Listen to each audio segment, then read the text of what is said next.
교회는 효과적으로 예수 그리스도의 복음을 전하기 위한 조직이어야 되지 그 자체로 권세를 뽐내서는 안 된다는 거예요. 요즘 이 땅의 교회가 어느 교단이라고 할 것 없이 총회 등을 통해서 스스로 교권을 강화시키려고 하고 있습니다. 하지만 하나님의 뜻을 진지하게 묻는 모습을 거기에서 찾아보기 어렵다고 한다면 그건 큰일 나는 일이 되는 거죠. 다 그렇다는 게 아닙니다. 그런 식으로 변질돼서는 안 된다는 경고의 이야기들을 우리가 좀 들어야 된다는 겁니다. 총회라는 것이 교단이나 교파나 이런 것들은 하나님의 말씀을 제대로 좀 전하기 위해서 교육을 받고 그리고 훈련을 시켜서 이 사람이 우리 교단이나 교파에서 정식으로 인정하는 목회자다라는 그런 일종의 권한을 부여해 주는 거죠. 위임해 주는 거예요. 이거는 그래서 사도직 전승을 따라서 이렇게 온 것이다라고 교회는 믿고 고백하고 있는 겁니다. 우리 교회도 전사님들이 있는데 그 과정들이 있어요. 시험도 봅니다. 그리고 또 면접도 하고 그럽니다. 이게 요식행위가 아니에요. 실제로는 지난해는 보니까 고시위원장님 교회 전도사님이 떨어졌어요. 예. 고시위원장님 교회 전도사님이 목사고시에 떨어져가지고 목사님이 아이고 어떻게 할 수가 없는 거예요. 그만큼 우리 교단이 이제 그런 걸 하려고 그러는데, 그러니까 그런 과정을 통해서 제대로 된 하나님의 말씀을 해석하고 적용시키려고 하는 거예요. 그렇게 노력을 해도 복음이 변질되고 교회가 엉뚱한 방향으로 가기도 하고 그러는데, 일단 그런 일은 막자라고 일단 제도적으로 하는 거죠. 그런 기구를 만들어서 하는 겁니다.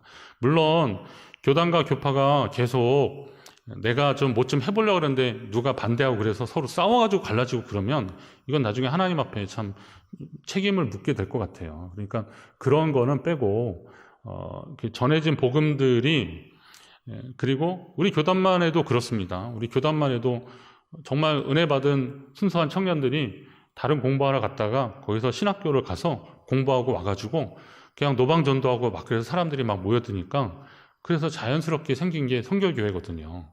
성결교회가 감리교회나 장로교회나 이런 그 배경이 없어요. 그래서 심지어는 뭐 제가 신학교 간다고 그럴 때 어느 교파의 좀 큰 교회 목사님인데 거기 가지 말고 당신네 신학교 오라고 그러면 장학금 책임져 주겠다고 막 그럴 정도로 그랬거든요.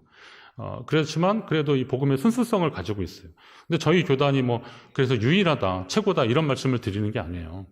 이런 순수한 의도를 가지고 모이기에 힘썼던 사람들이 있습니다. 그런데 이 조직도, 이 제도도 이것이 권력화되거나 그리고 세력화돼서 누군가를 정죄하거나 그리고 그 권세를 행세하는 그런 것이 되어버리면 그건 하나님이 원하시는 교회 구조는 아니라는 것입니다. 하나님의 말씀의 권위가 세워지고 복음이 능력이 나타나야 되는데 오히려 일을 맡은 종들이 스스로 높아지려고 한다면 주님이 과연 기뻐하시겠습니까? 복음을 전하던 사도들이 붙잡혀서 다시 공의 앞에 섰는데 이 상황들이 사실은 안타까운 상황이죠. 하나님의 말씀이 전해지도록 북돋아 주고 그리고 또 필요한 거 공급해주는 그런 곳이 되어야 되는데 그들을 가로막고 있어요. 왜? 그 피를 우리와 우리 자손에게 돌리라라고 했던 자신들의 말이 지금 실현되고 있으니까 그거 겁나서 그거 못하게 하고 있는 사람들. 그런데 하나님은 이 공의 앞에서 제자들이 일종의 이제 변론을 하는데요. 그러면서 하나님 뜻이 이루어지게도 하시더라고요. 이게 하나님의 방법이더라고요. 어떤 건지 한번 보십시오. 자, 공회는 이미 제자들에게 경고했지 않습니까? 예수의 이름으로 말하지도 말고 가르치지도 말라라고 했습니다. 이미 그렇게 경고했던 겁니다. 점점 사람들이 많아지니까, 점점 사람들이 모여드니까 더 이상 민간에 퍼지지 못하게 하려고 그렇게 위협했던 겁니다. 자, 이 정도 협박하고 경고했으면 좀 알아듣는 것이 보통 사람들의 심리겠는데 이 베드로와 요한 그리고 사도들은 오히려 더 담대하게 복음을 전하더라고요. 그런 협박 앞에 그들이 뭐라고 말했는지 보십시오. 하나님 앞에서 너희의 말을 듣는 것이 하나님의 말씀을 듣는 것보다 옳은가 판단하라. 우리는 보고 들은 것을 말하지 아니할 수 없다. 이렇게 얘기합니다. 자, 사람의 말을 듣는 것이 하나님의 말씀을 듣는 것보다 옳은지 한번 판단해 보라는 겁니다.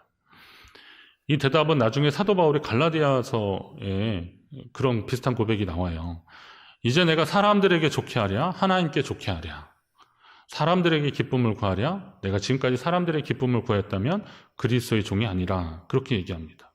자, 하나님의 말씀을 듣는 것이 사람의 말을 듣는 것보다 훨씬 낫다라고 하는 거. 사람들에게 좋게 하랴? 하나님께 좋게 하랴? 사람의 기쁨을 구하지 않고 하나님이 기쁨을 구하는 믿음의 사람들. 그렇게 되기를 원했던 사도 바울의 고백이 있습니다. 사람들이 적당히 듣기 좋아하는 말들로 자신에게 주어진 복음 전파의 기회를 그냥 보내는 자가 아니라 하나님이 원하시는 말씀을 전해야겠다라고 하는 각오와 다짐을 하고 있는 겁니다. 그러니까 베드로와 요한은 스스로에게도 하지만 사람들에게 나는 이런 삶을 살겠다라고 고백하는 겁니다. 저는 이 말씀을 준비하면서 저도 한번 모습을 돌아보게 됐습니다. 혹시 저는 말씀을 전하다가 좀 어려운 이야기들, 그리고 어쩌면 하나님이 우리가 이 시대를 향해서 책망해 주는 말씀을 주는데 내가 이거 들으면 이거 들어서 좋을 사람 어디 있어? 라고 빼버린다면, 그리고 하필 또 지난주에 말씀을 나눴는데 그분이 그 말씀에 해당되는 내용인데 그거 했다가 또 이분 또 시험 들면 어떡할까? 이것도 이런 거 잘하긴 해야 되는 거죠. 그래서 이것 빼고 저것 빼고 그러다가 그냥 걸리지 않고 적당히 두루뭉술 넘어갈 수 있는 그런 말들로 전하는 설교자가 아닐까, 그런 생각들 좀 해보겠습니다. 성향상 저한테 그런 위험성이 분명히 있긴 있더라고요. 남 이렇게 싫어하는 말, 듣기 싫어하는 말 잘 하는 거 되게 힘들어하는데, 설교 중에서 만약에 그게 누구 싫어하라고 누구 좋아하라고 하는 말은 아니라는 거죠. 하나님의 말씀이 우리에게 전해졌으니까 이 말씀 앞에서 한번 우리가 한번 말씀 앞에 이렇게 대면을 해보자라는 겁니다. 때로는 저한테도 걸리는 말씀이 있습니다. 제게도 걸리는 말씀인데 이 말씀을 직면할 수 있는 게 용기더라고요. 그리고 그게 믿음이더라고요. 성도는 그런 과정을 통해서 하나님 앞에 더 성숙해지고 믿음으로 나아가야 할 것입니다. 하도 이제 사람들이 너무 많으니까 그때는 사실 그냥 놔줬어요. 어떻게 할지 몰라서 그냥 다시 위협하고 그들을 놓아줬다 그랬습니다.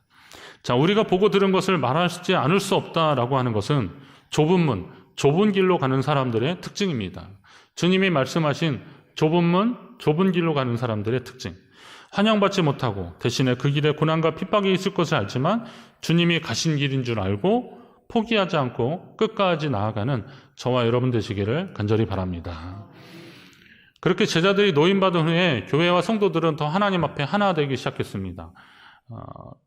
거기 사도행전 4장 32절 아주 유명한 말씀이잖아요. 믿는 무리가 한 마음과 한 뜻이 되어서 모든 물건을 서로 통용하고 자기 재물을 조금이라도 자기 것이라 하는 이가 하나도 없더라. 우리가 보고 들은 것을 말하지 않을 수 없다라고 선포하면서 어떤 상황에서도 하나님 말씀이 전해지기 시작하니까 성령이 역사하시면서 그 안에 변화가 막 일어났던 겁니다. 그래서 한 마음과 한 뜻이 되었고 물건을 서로 통용했습니다.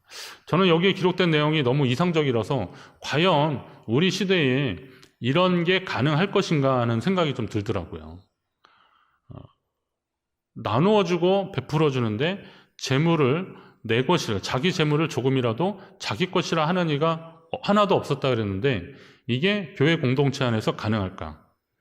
솔직히 이렇게 하는 공동체 만나면 여러분 좀 이상하게 색안경 끼고 보지 않으십니까? 우리 이단 종파들이 이런 거 많이 하잖아요. 재산 다 팔아서 한 곳에 모아가지고 공동체 생활하는 거 하도 많이 경험해서 그러고 막 듣고 그래서 혹시 이런 경험하면 이단 아닐까 그렇게 생각이 듭니다. 그러나 실제로 또 순수하게 그렇게 공동체 생활하는 분들도 있긴 있더라고요. 근데 이번에 좀 세금 문제 때문에 그런 공동체들이 굉장히 어려움을 당하고 있다는 얘기도 제가 들었어요. 되게 어렵더라고요. 이게 우리가 알고 있는 이상적인 생각하고 세법은 또 계산이 다른가 봐요. 그래서 이걸 어떻게 하면 좋냐고 좀 막 그러고 있는데, 자, 순수한 공동체도 분명히 있습니다.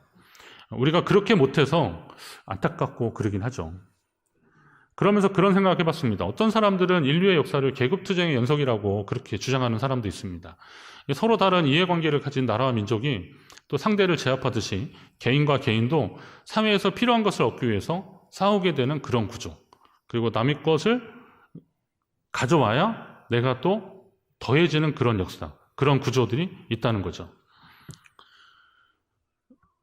현재 대한민국에서 수도권 지역에 집을 한 채 갖기 위해서 얼마만큼의 돈이 필요한지 서울 안에서 집 한 채 마련하기 위해서는 얼마나 많은 돈이 필요한지 여러분 대충 감이 오실 겁니다. 그런데 일반 국민이 일을 해서 버는 정상적인 방법으로는 평생을 해도 집 한 채 마련하기 어려울 겁니다. 그래서 제가 춘천으로 오라고 계속 그러고 있습니다. 춘천은 그래도 좀 가능하다. 열심히 하면 가능하다. 근데 일반 직장인들은 그렇게 받아가지고는 서울에 집을 못 사요. 서울의 어느 교회 부목사님 사택이 꽤 몇 년 전인데 10몇 억이래요. 부목사님 사택이. 그러니까는 교회에서 목사님들 사택해 주는 게 되게 어려운 거예요. 보니까. 그래서 사택 월세 보조해 주는 형태로 그렇게 하기도 하고 되게 어려운 상황들이 참 많이 있더라고요. 그러니까 일반 사람들은 평생을 해도 이게 불가능하고요. 인정하고 싶지 않지만 재산의 정도로 신분이 계급화되는 것 같은 그런 착각 우리가 빠져 있게 되는 겁니다. 특정 직군의 사람들이 자녀들이 또 그것을 뒤를 잇더라고요. 이게 자격증도 있고 어떤 과정들이 있는데 이상하게 그쪽 직군의 사람들은 자녀들이 다 그쪽으로 다 잘 가더라고요. 그거는 이 어떤 제도나 어떤 우리가 보통 생각하는 그런 것을 뛰어넘는 아마 나름대로의 노하우가 다 있는 거죠. 근데 우리 같은 사람은 알아도 못해요. 돈이 없어요. 그리고 또 줄도 없어요. 그러니까 잘 안 돼요. 그러니까 요즘 젊은 세대가 좀 화가 나는 게 이게 말하자면 유리천정 같은 거죠. 보이는데 가능할 것 같은데 안 돼요. 그러니까 분노하고 더 힘들어하고 어려워지는 겁니다. 그리고 기회로 본다면 기존 세대들은 충분히 그걸 누렸고 또 이거를 돌파할 수 있는 그런 단계들이 있었는데 지금은 그런 계단도 없다. 그렇게 해서 분노하는 겁니다. 그런 이야기들을 많이 듣다 보면 괜히 이제 멀쩡한 사람 그리고 정상적으로 열심히 수고하고 애써서 그것을 뭐 누린다고 할까요? 하여튼 그런 생활을 하고 있는 사람들까지 이상하게 삐딱하게 보더라고요. 그러니까 어느 날 제가 그런 저를 보면서 내가 이런 부정적인 생각을 하면 생각이 좀 삐뚤어지겠다는 생각이 좀 많이 들어서 그건 다른 세상일 것이다. 안타깝지만 그리고 제가 또 그렇게 될 것도 아니니까 괜히 그것 때문에 분노하기보다는 이제는 우리가 그런 데 익숙해져서 그런 현상 때문에 분노하기보다는 우리의 삶의 전환점을 좀 가져야 될 필요가 있다는 거죠.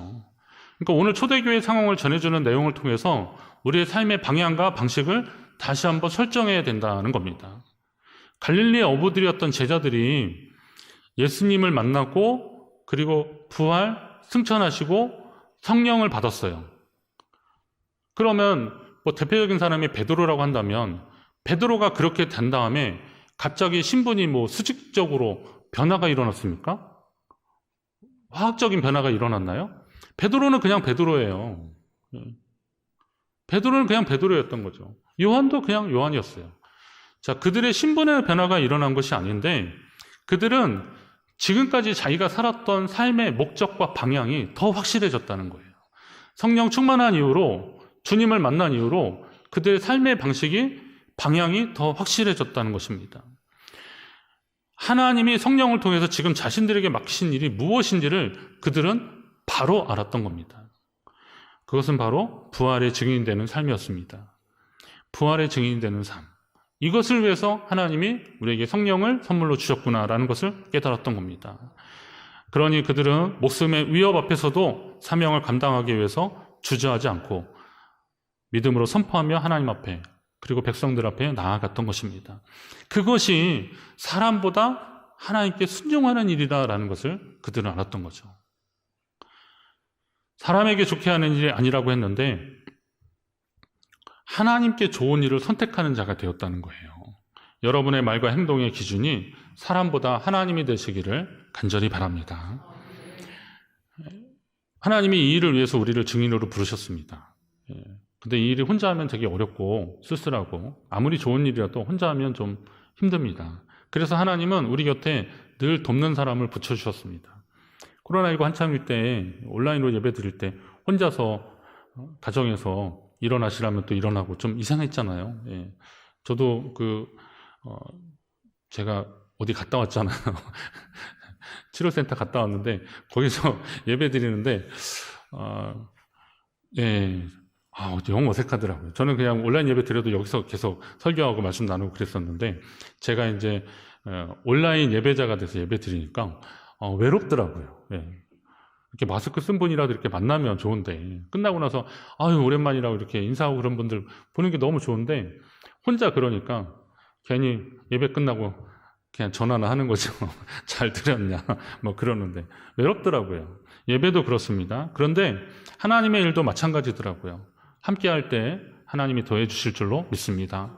전도서 4장에 보니까 한 사람이면 패한다 그랬어요. 두 사람이면 맞설 수 있고, 삼겹줄은, 여기 세겹줄이라는, 세겹줄은 끊어지지 않는다. 하나님이 함께할 때 더해 주실 것입니다. 이 말씀처럼 주님이 일하실 때도 성부, 성자, 성령, 삼위의 하나님이 일하고 계시는 겁니다. 자, 그러면 앞부분에서도 그렇고 백성들이나 공회 앞에서 주로 베드로가 말을 하게 됐는데, 근데 그러면 베드로 혼자 그렇게 하려면 이것도 쉽지 않았을 겁니다. 아무리 용기 있고 또 막 거침없이 말하는 베드로라 하더라도 혼자 하려면 쉽지 않았을 것인데, 베드로 옆에 뭐 다른 사도들도 있었지만 우리가 이렇게 본문으로 확인할 수 있는 사람은 요한 사도가 옆에 계속 있었습니다. 베드로와 요한, 이게 참 환상의 조합인데요. 요한은 제자들 중에서 제일 막내였습니다. 베드로는 이미 결혼도 했고 그래서 제일 연장자라고 보면 됩니다. 그러니까 제일 나이 많은 큰형님하고 막내하고 같이 한 조가 돼서 그렇게 말씀 전하고 사역하기 시작했습니다. 이게 서로 힘이 되고 의지가 되더라고요. 베드로는 성격이 확실했고 자신의 어떤 경험이 풍부했기 때문에 인생의 경험도 있고 그러니까 요한에게 이것저것 알려줬겠죠. 요한은 또 예수님을 따라다니기 시작할 무렵에 그의 성격이 또 보통 아니었던 것 같습니다. 우레의 아들이라고 할 정도로 성격이 급했습니다. 또 제자들 중에서 서로 으뜸이 되려고 싸울 때는 그때도 빠지지 않았습니다. 예, 그 정도로 막 뭔가 좀 이기고 빼앗고 그래서 차지하고 주님 나라 임하면 내가 한쪽이라도 좀 섰으면 하는 그런 성격의 소유자였거든요. 하지만 주님 돌아가시고 부활하시고 승천하신 이후에, 성령 받은 이후에 베드로와 한 쌍이 돼서 사역하면서 이 큰형님 베드로와 함께 다니면서 여러 가지를 배웠습니다. 성격 급하고 다혈질이었던 베드로 형님이 담대하게 복음 전하는 것을 보면서 하나님이 사람을 어떻게 변화시켜서 사용하시는구나 라는 것을 보게 되었습니다. 물론 요한도 변화됐죠. 사마리아 지역에서 예수님을 영접하는 사람들이 없자 요한이 불을 내려서 저들을 멸하자고 그렇게 제안을 했던 사람입니다. 그런데 그랬던 요한이 나중에 어떻게 해요? 요한 서신에 보면 사랑하는 자들아 우리가 서로 사랑하자, 너희가 서로 사랑해라 이것도 아니에요. 사랑하는 자들아, 벌써 호칭도 달라요. 그리고 우리가 서로 사랑하자, 사랑은 하나님께 속한 것이니 사랑하는 자마다 하나님께로부터 난 것이다, 이렇게 말할 정도의 사람이 되어 사랑의 사도가 되어버렸습니다. 무엇이 요한을 그렇게 바뀌게 했을까요? 베드로에게 영향도 받았겠지만 이건 당연히 주의 성령께서 그렇게 하신 줄로 믿습니다. 그러면 오늘 우리 인생도 마찬가지죠. 여러분 인생 가운데 어떤 것이 목적이었습니까? 아니면 어떤 소식 듣고 실망하고 화가 났습니까?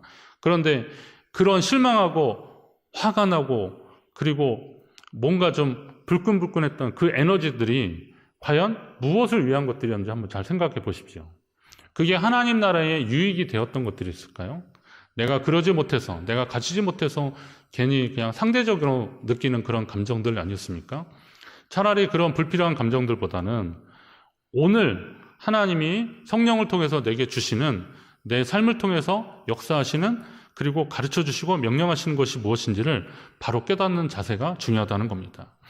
베드로와 요한이 목숨의 위협 앞에서도 굴하지 않고 복음을 전하는 이유가 본문에 나오는데, 우리는 이 일의 증인이다, 그렇게 얘기했어요. 우리는 이 일의 증인이다. 여러분, 증인이라는 말이요, 이 법정 용어인데요, 이 말이 거짓이면 나는 죽음으로 대신하겠습니다, 이런 말들이에요. 이런 표현들이에요. 그러니까 땅끝까지 이르러 내 증인이 되리라 이럴 때 그 증인, 여기도요 말투스라는 그 헬라어 단어가 굉장히 유명한 단어입니다. 그러니까 하나님이, 우리가 하나님 앞에 그런 고백을 하는 거예요. 그리고 백성들 앞에도 그런 고백을 하는 거예요. 우리는 이 일의 증인이다. 그리고 하나님이 자기에게 순종하는 사람들에게 주신 성령도 그러하다. 성령도 우리와 함께 이 일을 행하고 계신다라고 하는 그런 고백들입니다. 자신들 자신들은 예수 그리스도의 사역과 죽음과 부활의 증인인데 이 증인의 임무를 감당할 수밖에 없도록 성령께서 명하시고 계신다. 사도들은 이런 표현들을 계속 하고 있는 거예요. 하나님이 내게 맡겨주신 것이다. 이게 내가 하고 싶어서 하는 것이 돼버리면 그때는 좀 큰일 나는 거잖아요. 욕심이 앞서게 되고 또 잘 안 되는 거에 대해서 못 견디고 막 그렇게 되는 거죠. 그러나 하나님이 시켜서 하는 일들이라면 거기엔 그게 사명이 되는 거죠. 누가 그러잖아요. 내가 하려고 하면 야망이고 하나님이 하면 사명이다. 그런 겁니다. 성도는 야망이 아니라 사명자의 삶을 살아야 되는 거죠. 예레미야 선지자가 하도 이제 복음이 아니라 이렇게 예언을 선포하는데, 하나님 말씀을 선포하는데 반대가 심했잖아요. 심지어는 뭐 같은 선지자들이라고 하는 사람들이 야, 하나님이 너에게만 말씀하셨냐? 우리에게는 그렇게 얘기하지 않았다. 바벨론에 이렇게 침공이 있을 때 하나님 우리를 도우실 것이다. 막 이렇게 가짜 예언을 하고 그러는데 예레미야는 차라리 그거 하나님의 심판의 방법이니까 거기에 항복하고 회개하고 돌아서라. 이런 얘기 하니까 이런 얘기 누가 좋아해요? 왕이 좋아하겠습니까? 거짓 예언하는 사람들이 좋아하겠습니까? 그러니까 예레미야의 입을 틀어막으려고 그를 때리기도 하고 막 그랬던 거예요. 그랬는데 그런 어려운 상황 속에서 그가 그런 고백을 하잖아요. 내가 다시는 여호와를 선포하지 아니하며 그의 이름으로 말하지 아니하리라 하면 나의 마음이 불붙는 것 같아서 골수에 사무치니 답답하여 견딜 수 없나이다. 그러니 어떻게 하겠다는 거예요? 하겠다는 거예요. 말씀을 전하겠다는 거예요. 내 마음의 중심이 불붙는 것 같아서 내가 하나님의 말씀을 전하는데 그 예언을 선포하는데 나는 멈출 수 없다라고 이야기하는 겁니다. 성령이 그 마음 중심에 불붙는 것 같은 그런 마음을 주셨다는 겁니다. 그래서 전하게 됐다는 거예요. 사도 바울도 로마서 9장에 보면 그런 표현들이 나옵니다. 내가 이 말씀을 전하지 않으면 이걸 전하지 않으면 안 되는 극심한 고통이 자기 양심이 성령 안에서 더불어 증거한다. 그러니까 주의 성령께서 내 안에서 이것을 양심으로 내 양심 안에 이것이 전하도록 계속 역사하고 계신다라는 거예요. 그러면 하나님께서 그렇게 역사하시고 성령을 통해서 그렇게 말씀하시는데 가만히 있어서야 되겠냐 이거죠. 솔직히 이제 그런 일들이 여러 가지 어려움들이 있습니다. 방해의 세력들도 있고 이렇게 위협하는 사람들도 있지만 이때 우리가 결단해야 되는 거죠. 어떻게 해야 돼요? 사람에게 좋게 할 것인가? 하나님께 좋게 할 것인가? 여러분이 복음으로 마음이 뜨거워지고 하나님께 좋게 하는 일들을 계속 행하시기를 간절히 바랍니다. 결국 베드로와 요한은 다시 공회 앞에 서서 같은 이야기 하고 있습니다. 지난번에도 같은 일로 붙잡혀서 죽임당할 뻔했는데 이번에도 같은 말 하고 있어요. 죽기를 각오한 자가 아니면 불가능한 말입니다. 그의 마음과 본능을 뛰어넘는 성령의 역사가 있었기 때문에 그게 가능했던 일입니다. 우리가 이 일을 안 할 수 없다. 우리는 이 일의 증인이다. 여러분, 우리가 만나는 어려운 일들의 실체가 과연 무엇입니까? 자기의 욕심 때문이라면 그거 빨리 좀 접으셔야 됩니다. 그러니까 그걸 이제 기도하면서 잘 깨달으셔야 되는데 만나는 어려움들이 내 욕심 때문이라면 그건 좀 빨리 좀 접어야죠. 그거는 그 동기 자체가 하나님 기뻐하시는 일은 아니니까. 그러나 내가 만나는 어려움들이 이게 하나님의 선한 목적을 위한 일들이라면 우리는 이 일들을 성령으로 무장하고 믿음으로 감당하려고 더 애쓰며 나가야 되는 거죠. 이게 하나님이 역사하실 것을 기다리는 사람들의 특징입니다. 하나님을 의지하는 자가 되시기를 간절히 바랍니다. 사람보다 하나님께 순종하는 자가 되십시오. 사람 의지하고 의식하면 잠깐은 좋아 보일 수 있습니다. 그러나 하나님 의지하는 사람들이 최후 승리자로 주님 곁에는 남아있을 것입니다. 여러분이 사람이 아닌 하나님께 충성하고 주님 편의 선자가 되시길 바랍니다. 그것이 바로 모두를 위한 일이기도 한 거죠. 그러니까 하나님께 좋게 하는 일이 결국은 사람에게도 좋게 하는 일이죠. 그러니까 그런 일들을 위해서 하나님 내게 맡겨주신 사명이 무엇인지를 발견하시고 그 일을 위해서 최선을 다하는 삶. 요즘 이제 부활절 지나고 나서 요즘에 우리에게 또 본다면 우리가 예수 부활의 증인으로서의 삶을 살아가는 저와 여러분 되시기를 간절히 바랍니다.